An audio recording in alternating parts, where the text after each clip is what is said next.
What's up? We're talking about Indiana by Adrianne Lenker. Just one little piece of it for now. Perhaps some more pieces in the future.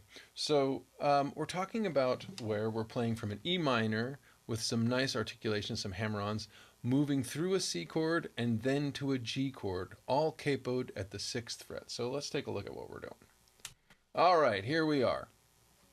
Okay, so the part that I just played in the intro was...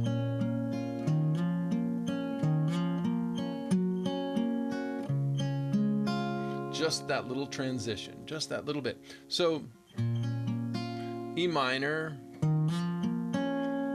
with this hammer on from the open 5th string to the 2nd fret above the capo twice. C, sorry, G. So you can either release the 1st finger only, like that, or it'd be very common to actually do this. A little buzzy there, apologies. Something like that. To let go both fingers. If that's more comfortable, if you like the way it sounds, that's fine to do too.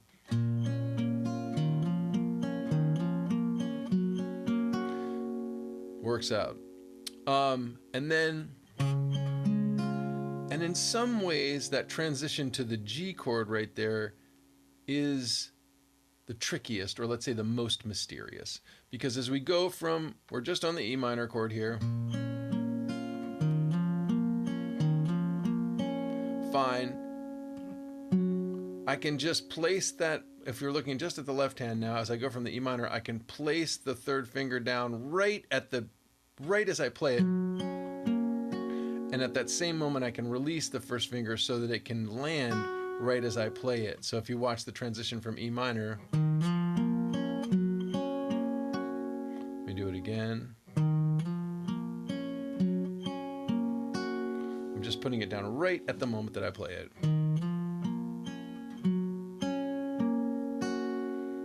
And then, this is what I call a hold on for dear life transition, the transition from the C chord,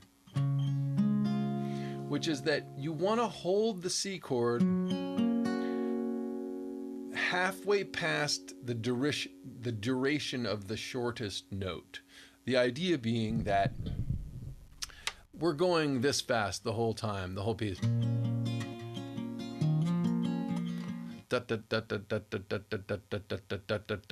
So your ear, your aural ear, your brain is registering things that go this fast.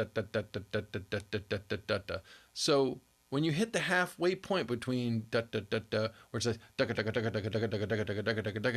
your brain has checked out. It just moves on once it gets each one of those start points. And so if you hold this C chord past the halfway point of this that speed, and then move to the G chord slightly past, or I should say release the C chord slightly past the halfway point, the ear will still register that last note of the C chord as complete. It'll have a little bit of a lilt to it, or a hitch, or dare I say a swing to it, because you're going to have a little bit of a mute there. But as long as you play that musically and it sounds good, you're fine. So let me show you what I mean. So as you go from this,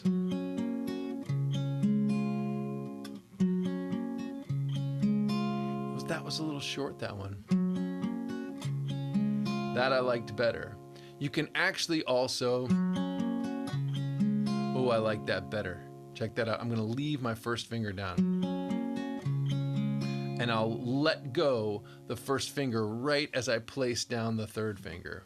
Playing a little on top of the frets here because I'm capoed so close. Sometimes it looks like the finger's actually on the fret when it's not. There you go. Release. That works for me.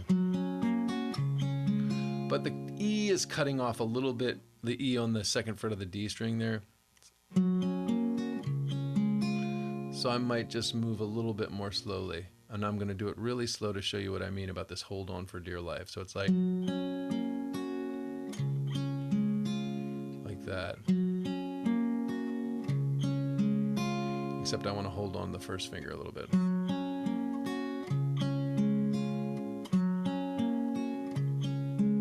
And there you go. Like it. And you just want to go very slowly and smoothly and practice that. So eventually you get to the whole phrase which goes,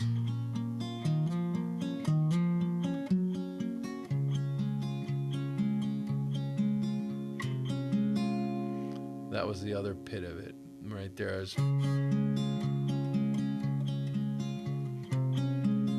Sorry, I haven't actually practiced this song. I'm just sight reading it.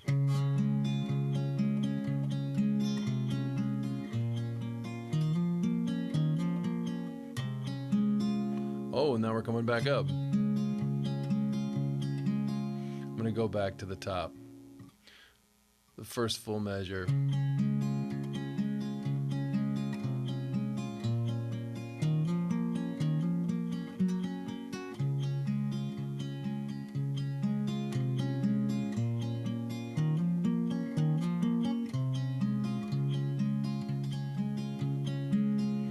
And then you see all of those transitions. Incidentally, what that was a little G chord. I'm not even putting anything on the E string because I'm not playing it.